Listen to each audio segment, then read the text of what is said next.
1 বছর বয়সে খাজা ফরিদপুরি তার মাকে হারাইছেন।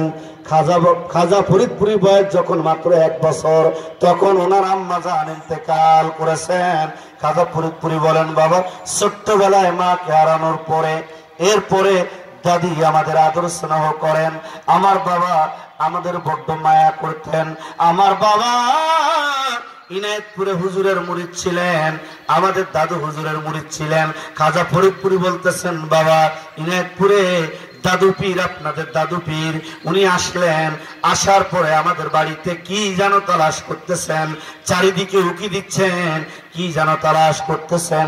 একটা পর্যায়ে আমাকে দেখা মাত্র আমার পীর মুর্শিদ আমাকে ডাক দিলেন, বুকের সাথে জড়ায়া ধরলেন, বাবা তোমার জন্য তো আমি এখানে এসেছি, আমি তোমাকে তালাশ করতেছি বাবা, আমি তোমাকে নেওয়ার জন্য এসেছি।